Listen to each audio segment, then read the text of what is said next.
I collapse into my favorite leather armchair, kicking off my work boots and flexing my toes. The Buchanan house restoration consumed every minute of my day: rotted floorboards, crumbling plaster, a 100-year-old staircase that fought me splinter by splinter. My muscles ache in that satisfying way that only comes from honest work. My phone buzzes on the coffee table. I ignore it, reaching instead for the glass of Cabernet I poured 10 minutes ago. The burgundy liquid catches the last golden rays of sunset through my craftsman windows. The phone buzzes again, and again. I take a long sip, then reach for it, thumbing through notifications. Another day, another dozen emails from contractors and clients. Then I see it. My thumb freezes mid-scroll. A photo of my sister Nyla draped in white satin, her face glowing beneath a delicate veil. The caption reads, "Final fitting for the big day. Nyla and Travis forever after." My breath catches. Wedding? What wedding? I swipe frantically through my feed. Photos flood my screen. My cousin Marissa showcasing bridesmaid dresses. My Aunt Rosa arranging flower samples. My mother's hands holding embossed invitation samples. An invitation I never received. I click on the latest image. Comments cascade beneath it. "Can't wait to celebrate with you next month. The venue looks stunning. So blessed to be part of your special day." 57 comments. Names of relatives, friends, distant cousins I haven't seen since high school graduation. Everyone's going. Everyone but me. My phone rings, startling me. My mother's name flashes on the screen. Cynthia Alvarez. Perfect timing. I answer, pressing the phone to my ear. "Mom." "Deborah, honey." Her voice sounds measured. "Too careful. I was just thinking about you. How's work?" My free hand curls into a fist. "Work is fine. I just saw Nyla's wedding dress on Instagram." The silence stretches for 3 heartbeats. "Oh." She clears her throat. "I was going to call you about that." My knuckles whiten around the phone. My own sister's wedding. Was my invitation lost? "Deborah." Her tone shifts, that familiar note of disapproval slipping in. "Don't make this about you. You know how sensitive Nyla is." "Sensitive? What does that have to do with? You're always so busy with your career. Nyla felt you wouldn't make time anyway." The room suddenly feels colder. I stand, moving to the window where the Denver skyline glitters in the distance. "So you all just decided not to invite me to my sister's wedding?" "Travis thinks family is important," she says, as if that explains everything. "And I'm not family?" The words scrape my throat. "Of course you are, but you know how things have been. After you criticized her cafe." I co-signed her loan. $22,000 that I paid back after she abandoned the business. She had the children to think about. My mother's voice hardens. "Single motherhood isn't easy, Deborah." I press my forehead against the cool glass of the window. Old memories surface.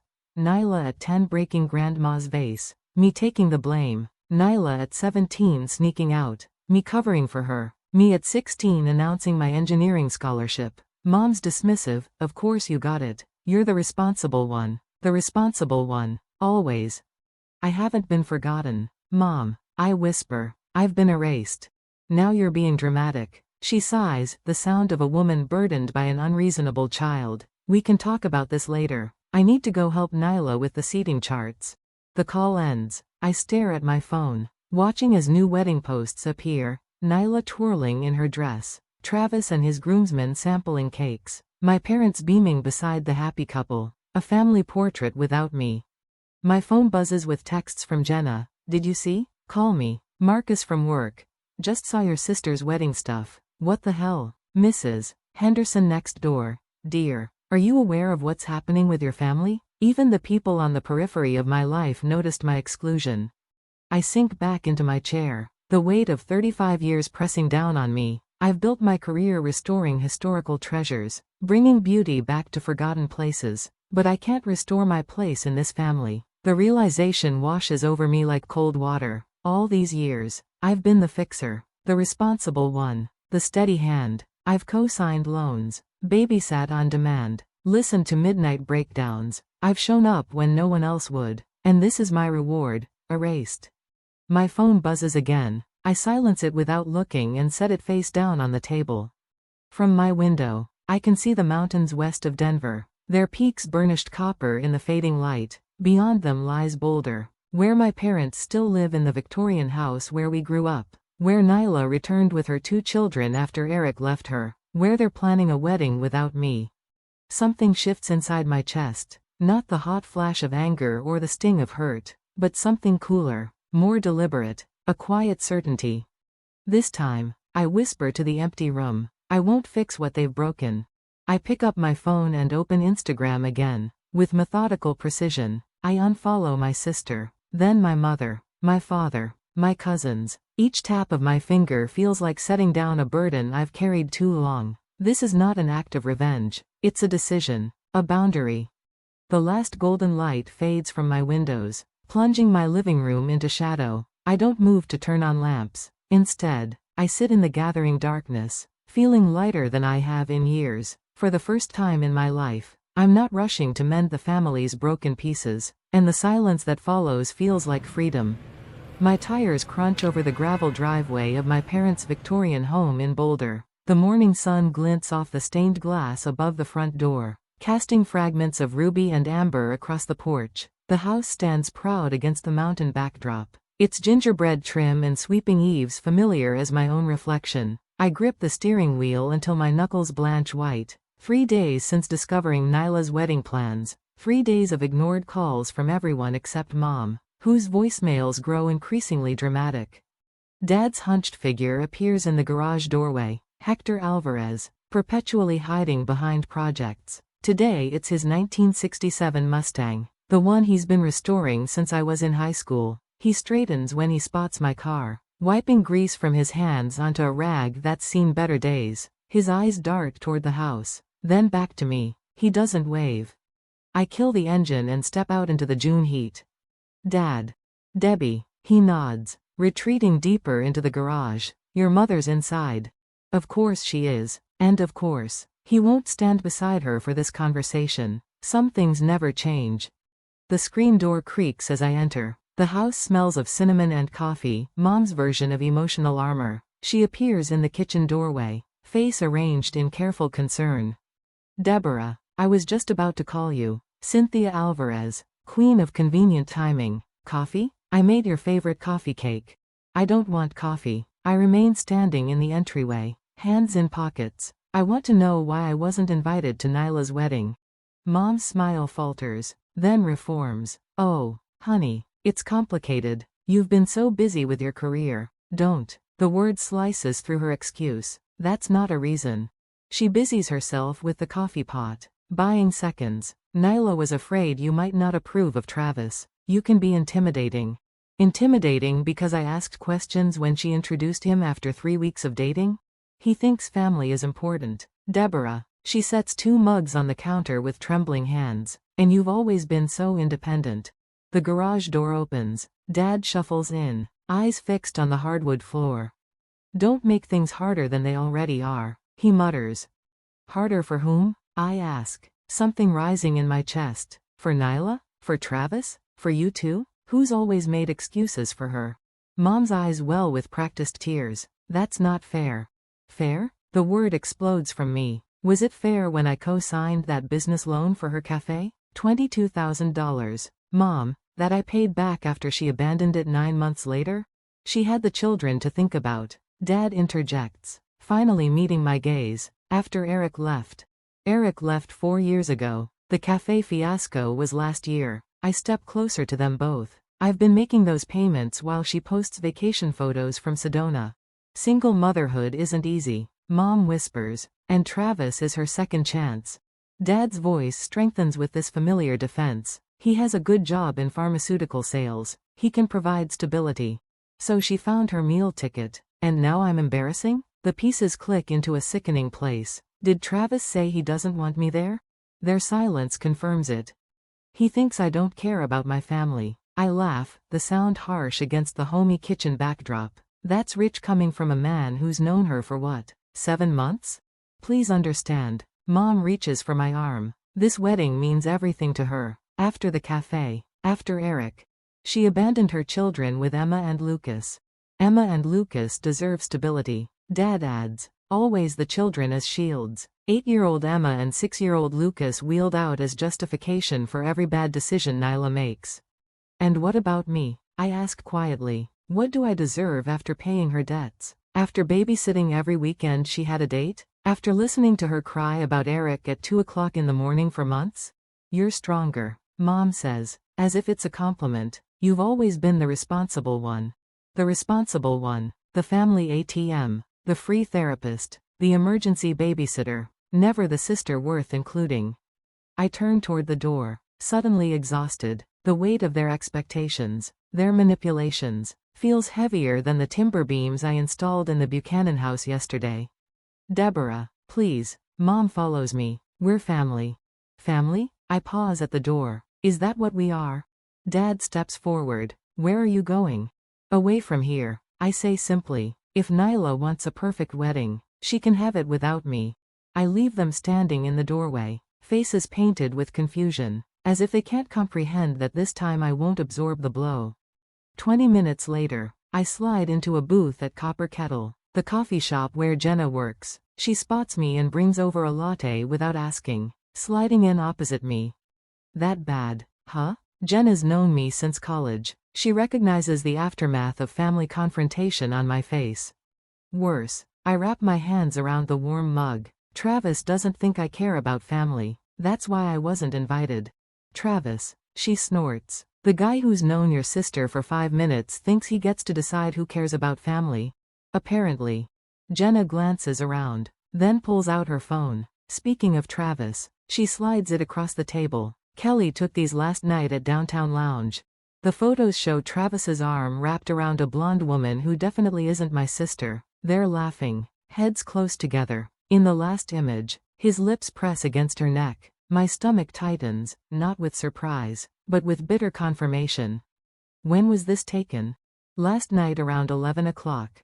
I push the phone back toward her. And what am I supposed to do with this information? Jenna blinks. Tell your sister. Tell your parents. Stop the wedding before she marries a cheater. The old me would have done exactly that. Would have rushed to protect Nyla from herself. Would have absorbed her rage when she inevitably shot the messenger. No. The word feels foreign but right. I'm not doing that. Deborah. This time, I'll let the truth expose itself. I sip my cooling latte. I'm not invited to the wedding, remember? It's not my place to interfere. Jenna studies me across the table. This isn't you. Maybe it should be. The realization settles in my chest, not with guilt, but with certainty. I've spent my life fixing Nyla's messes. Look where that's gotten me. Excluded from her wedding. Jenna concedes. Exactly. I straighten my shoulders. So let Travis be Travis. Let Nyla make her choices. I'm done being the family safety net. And if she marries him, then she marries him. The words should hurt more than they do. I can't rescue someone who doesn't want to be saved. For the first time in my life, I don't rush to prevent a disaster heading toward my family. The discomfort of inaction sits heavy in my stomach, but beneath it runs a current of something unfamiliar, relief.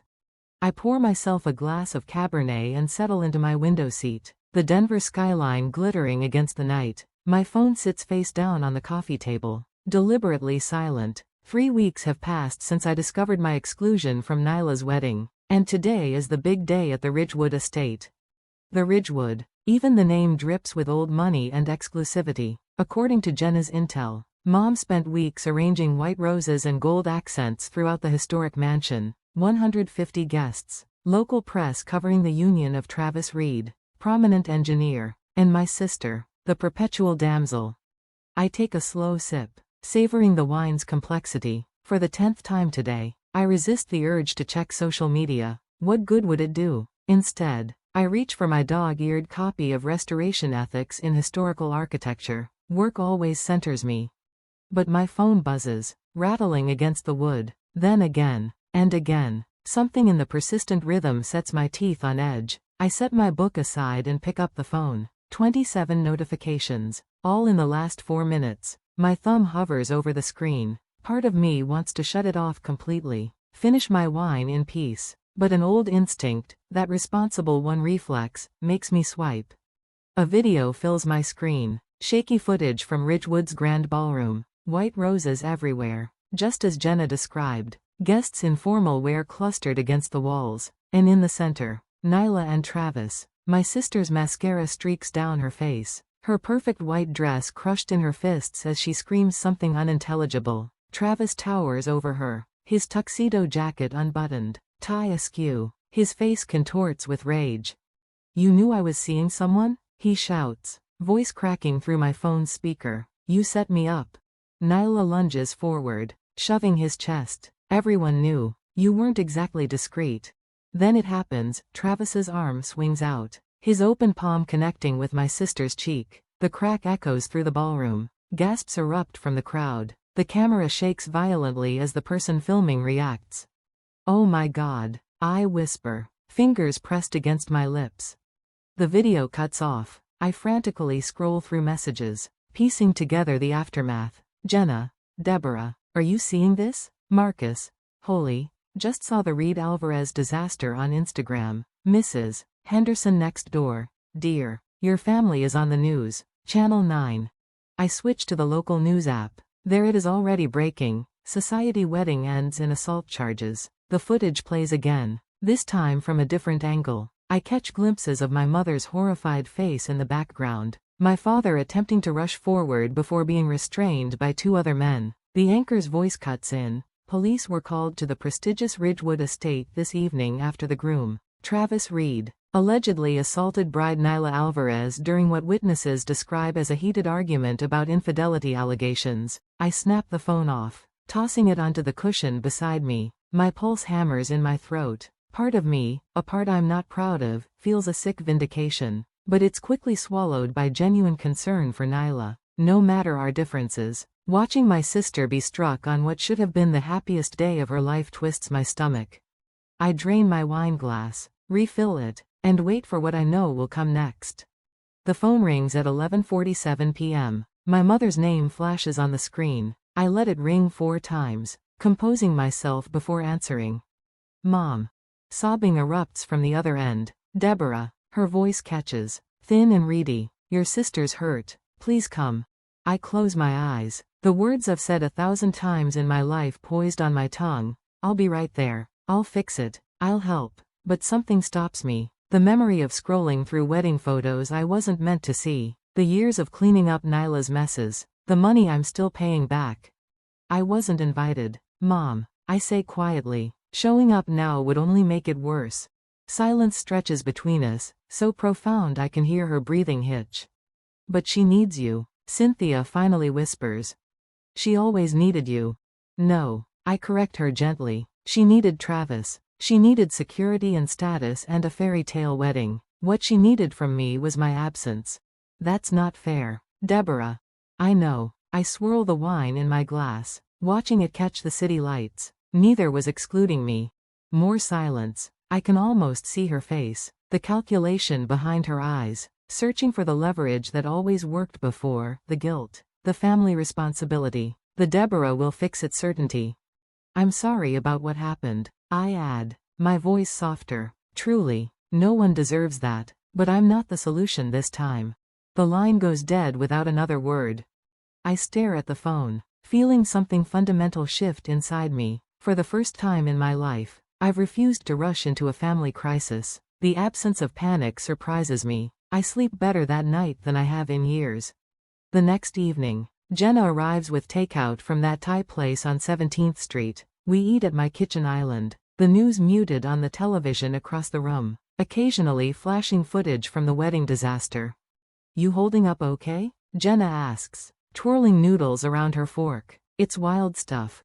"Surprisingly well," I admit, though. The neighbors keep giving me these sympathetic looks when I get the mail. "Mrs. Henderson asked me if you needed anything when I was parking." I laugh. Of course she did. She brought me banana bread this morning, the universal language of crisis comfort. Jenna grins, then grows serious. "Your mom call yet?" "Last night. I didn't go." Jenna's eyebrows shoot up. "Seriously? That's new." "Long overdue," I correct her. After dinner, Marcus texts to check in. Another unusual development in my normally quiet life. My colleague has become a surprising source of perspective. He understands being the family black sheep. "Saw more footage on the news. You okay?" he writes. "Better than expected," I reply. "Good. Some families only value you when they need something fixed." Trust me, I know. His words settle into me like the truth. I'm still thinking about them when a knock sounds at my front door just after 9. Through the peephole, I see my father, soaked from the sudden downpour, standing on my porch without an umbrella. Water streams from his silver hair down his weathered face. He looks 10 years older than when I saw him last. Deborah, he calls, voice barely audible through the door. Please, I need to talk to you. I lean my forehead against the cool wood, feeling the vibration of his knocking against my skin. It's about the house, he adds, desperation cracking in his voice. The bank is threatening foreclosure.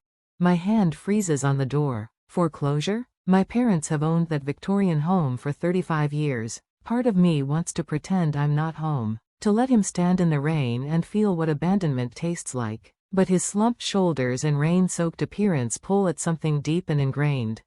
With a sigh, I turn the lock and open the door. You have 10 minutes, I tell him, stepping aside, and this better not be about Nyla. He steps in, rainwater pooling at his feet, and shakes his head. It's worse than that, he says, pulling a thick manila envelope from inside his jacket. Much worse. As I close the door behind him, a chill runs through me that has nothing to do with the rain. While he dries off, I fill the electric kettle. Some conversations require hot beverages. My hands tremble slightly as I pull 2 mugs from the cabinet, anticipating whatever new family crisis he's brought to my doorstep. When he emerges, he looks smaller somehow, diminished. He clutches the manila envelope, wrinkled and damp at the edges. We've been using your money for something else, he says without preamble. The kettle whistles. I pour hot water over tea bags, buying myself time to process his words. What money?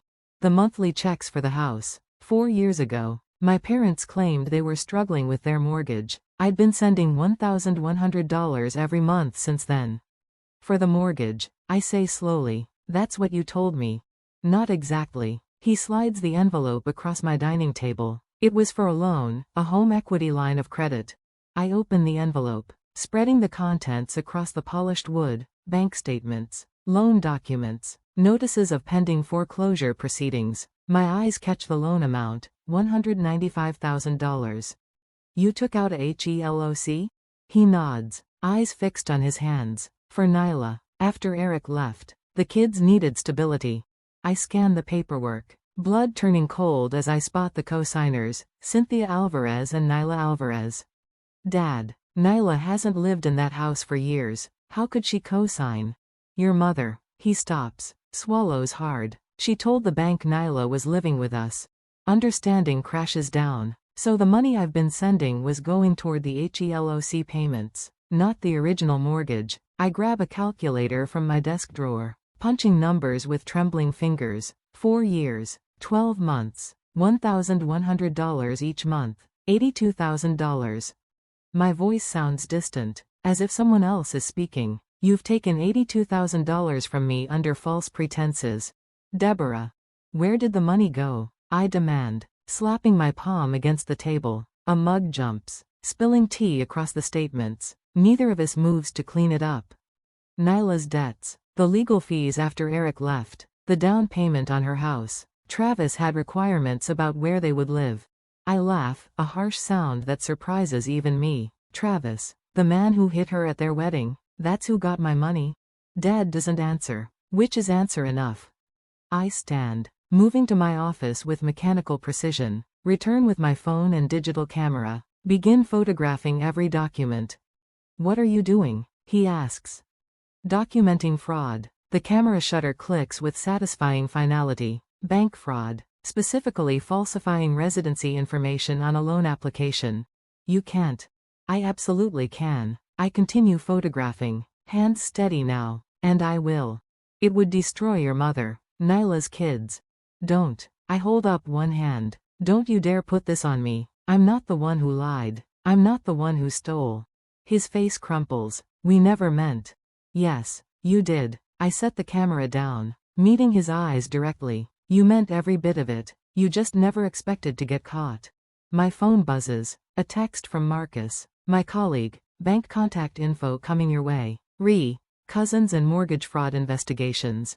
How much is left on the HELOC? I ask. About $70,000. Dad rubs his face. The foreclosure notice came yesterday. They're calling the entire balance due. I resume photographing, capturing every signature, every false statement. Dad watches in silence, the magnitude of what they've done finally sinking in. Why now? I ask finally. Why tell me after all this time? Your mother thought we could refinance. But no bank will touch us after the wedding fiasco hit the news. He hesitates. And I couldn't live with it anymore. Not after you were excluded from the wedding. Not after everything. My phone rings. I answer without checking the caller ID. Jenna's voice fills the line. Heads up. The next day, I stand in the center of my living room, surveying my preparations with the meticulous eye I normally reserve for historic building inspections. The large oak dining table, a restoration project I salvaged from an 1882 farmhouse, dominates the space. Its surface tells a story of betrayal through carefully arranged papers, photographs, and bank statements. A knock at the door announces Aunt Rosa's arrival. I chose her carefully, Dad's sister, the only family member who never played favorites. You look tired, Mija, she says, stepping inside, her silver-streaked hair frames concerned eyes. Not tired, ready. I adjust a stack of bank statements. Thank you for being here.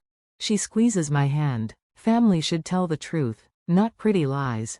The doorbell rings again. My stomach clenches as I check my watch. They're 15 minutes early. A power move. Classic Cynthia. I'll make coffee, Rosa offers, retreating to the kitchen. I open the door to find them huddled on my porch. Mom's face wears a mask of injured dignity. Dad studies his shoes. Nyla stands slightly behind them, arms wrapped protectively around her middle. Come in. My voice sounds foreign to my ears, steady, unruffled. They file past me like solemn funeral attendees. No one speaks as they settle around my dining table. Nyla gasps quietly when she notices the papers. Dad's shoulders sag further. Mom's lips pinch into a bloodless line. Aunt Rosa brings coffee nobody touches. I remain standing. The silence stretches until Mom shifts in her chair. What is all this drama for, Deborah? If you need help with your finances. Stop. The word slices through her deflection. For once in your life, just stop talking and listen. I slide a document toward her. This is the home equity line of credit you took out 4 years ago, $195,000, with Nyla listed as co-signer, claiming she lived at the property. Dad's eyes close briefly. This, I continue, pushing forward another document, is the rental agreement I signed when I moved out 12 years ago, the one that specifically forbids you from using my financial information or claiming I live there. I tap a stack of bank statements, and these show the money transfers, $1,100 monthly from my account to yours, totaling $82,000 over 4 years. Nyla's face drains of color. Mom, what is she talking about? Our mother told me the house needed repairs. I explain, never taking my eyes off Cynthia. A new roof, foundation work, that she and Dad were struggling to keep up with expenses in retirement. She asked for help. I agreed to send what I could each month. My fingers tremble slightly as I lay out the photographs. These are pictures from the bank lobby security camera. Mom depositing my checks directly into the HELOC payment account. Cynthia's chin lifts. I only did what I had to do to keep a roof over the kids' heads. You kept that roof with my money and my trust. The fury pulses behind my eyes, yet my voice remains level. The same money I earned working 60-hour weeks while repaying Nyla's failed cafe loan. Nyla's mouth drops open. Cafe loan? But you said that was a refinance. Your sister co-signed for your business. Aunt Rosa interjects quietly. When it failed, she paid back every penny. Dad finally speaks, voice rough with shame. Debbie, we never meant for it to go this far. Don't. I raise my hand. Intentions don't erase fraud. Fraud? Cynthia sputters. We're family. Family doesn't steal from each other. I counter. Family doesn't forge signatures on loan documents. Nyla stares at the papers, hands shaking. I didn't know. Deborah, Mom just said it was a refinance, that you approved everything.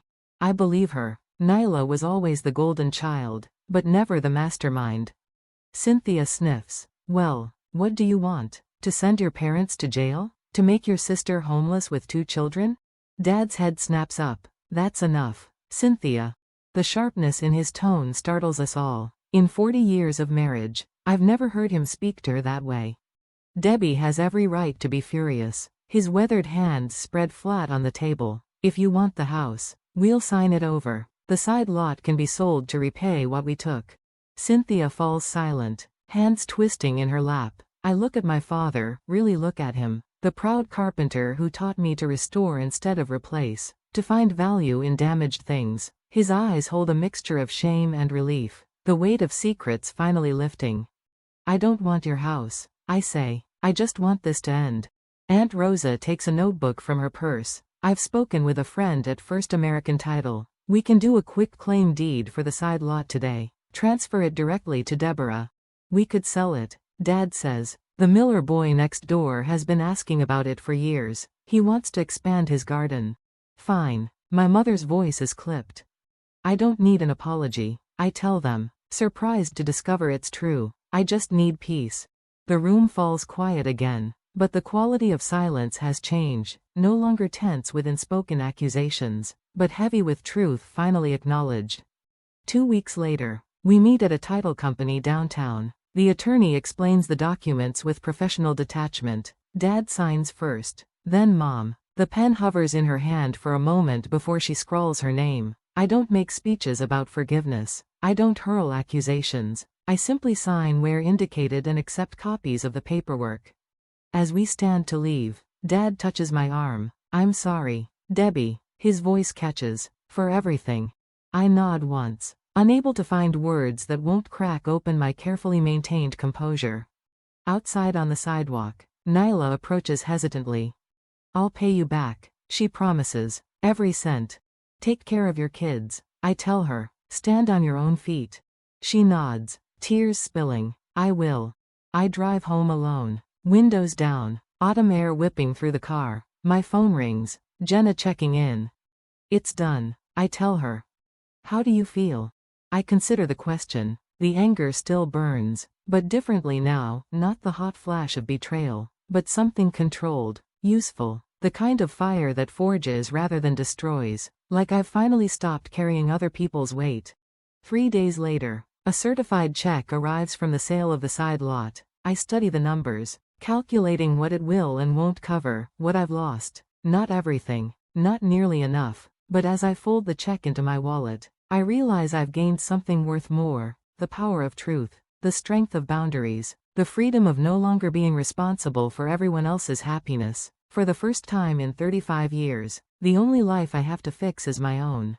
Morning light spills across my kitchen counter in the gun-barrel home I've restored over the past year. The 3-bedroom ranch house sits on a corner lot with a view of the Flatirons that still takes my breath away. I trace my finger along the freshly sanded oak countertop, remembering the splinters that once made it dangerous to touch.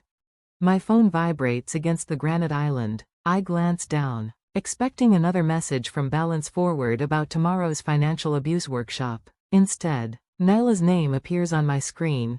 Thank you for letting me make things right. The kids miss you. I set down my coffee mug, feeling neither the sharp sting of anger nor the heavy weight of obligation that once accompanied her name, just calm awareness. Through mutual friends, I've heard snippets of Nyla's new life, 3 jobs, no handouts, standing on her own feet for perhaps the first time since high school. Emma walks herself to school now. Lucas joined Little League without anyone forcing him. I type my response carefully. I'm free Saturday afternoon if you'd like to bring them by. Her reply comes instantly. Just me first. We need to talk. I add a condition without apology. 2 o'clock. I have plans at 4. The boundaries feel natural now, not selfish. Saturday arrives with a gentle rain that patters against the living room windows. When Nyla's compact sedan pulls into the driveway, I notice the missing hubcap, the small dent in the passenger door. No more luxury cars purchased with other people's credit. She stands on my porch, clutching a small wooden box, her knuckles white. Rain droplets cling to her hair, which hangs straight and uncolored for the first time since she was 12. You look different, I say, stepping aside to let her in.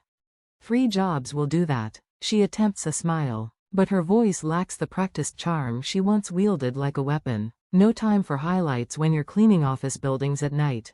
I lead her to the kitchen. where 2 mugs of tea steam on the island. No wine. No illusions of false intimacy.